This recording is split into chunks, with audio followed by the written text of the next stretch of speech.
We're Cherri Bomb, and you're watching Artisan News.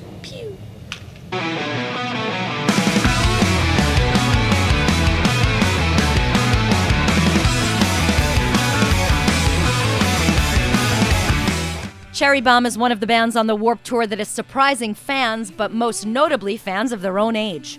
The all-girl band is comprised of 14-year-old singer and bassist Rena Loveless, sister and drummer 15-year-old Nia, 15-year-old lead guitarist Julia Pierce, and 17-year-old rhythm guitarist and keyboardist Miranda Miller. The girls have to contend with being younger than the average band on Warped, learning the ropes of being on the road and staying out of trouble. They're not kids, but they're not adults, so they talked about the balance between being supervised and being independent. We do have people with us that are like, oh, we're going to watch over you guys, and they're very overprotective, but it helps us stay out of trouble. Surprisingly, we're very mature for our ages, so for the most part. So we handle ourselves pretty well when it comes to like getting lost in situations, like in the big Warped Tour crowds and everything. Rena, the one who gets lost all the time. Oh, you guys always finds her way back though. It's kind of amazing. They're really slow, and I walk really fast. I'm from New York. Nia's from New York too, and she still walks slow. But so I'm just like pushing through the crowds, and sometimes I'll get lost. But she gets lost at least twice a day. It's a miracle. She always finds her way back. The only time she really got or we thought she really got lost, was when we were hanging out at the mall after school, and like she wasn't anywhere to be found. Yeah, she's right there. So yeah, it's okay.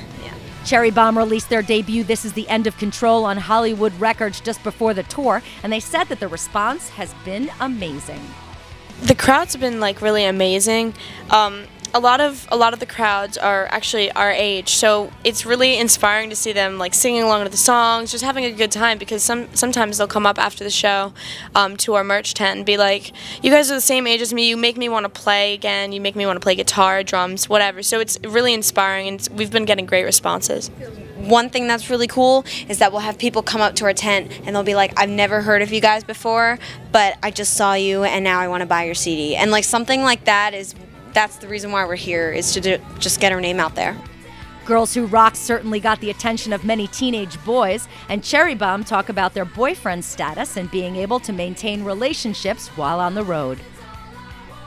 I gotta think about this for a second. I mean, it is kind of difficult. I mean, I'm not in a relationship, but it can be really difficult being on the road. It's almost like a long distance relationship. So it takes a lot of commitment, and sometimes it's hard to be very committed with all these hot guys on the road. But nonetheless, yes, you do stay committed. But yeah, it is very difficult. That's why I'm single, but you know. I'm just going to give the cliche answer and say that music is my boyfriend. I'm just not gonna say anything. That is saying something. I have a boyfriend for every day of the week, so. Cherri Bomb is on Warped Tour through its conclusion on August 5th in Portland, Oregon, and then they hit the road with Lost Prophets 3 nights later, starting in San Francisco.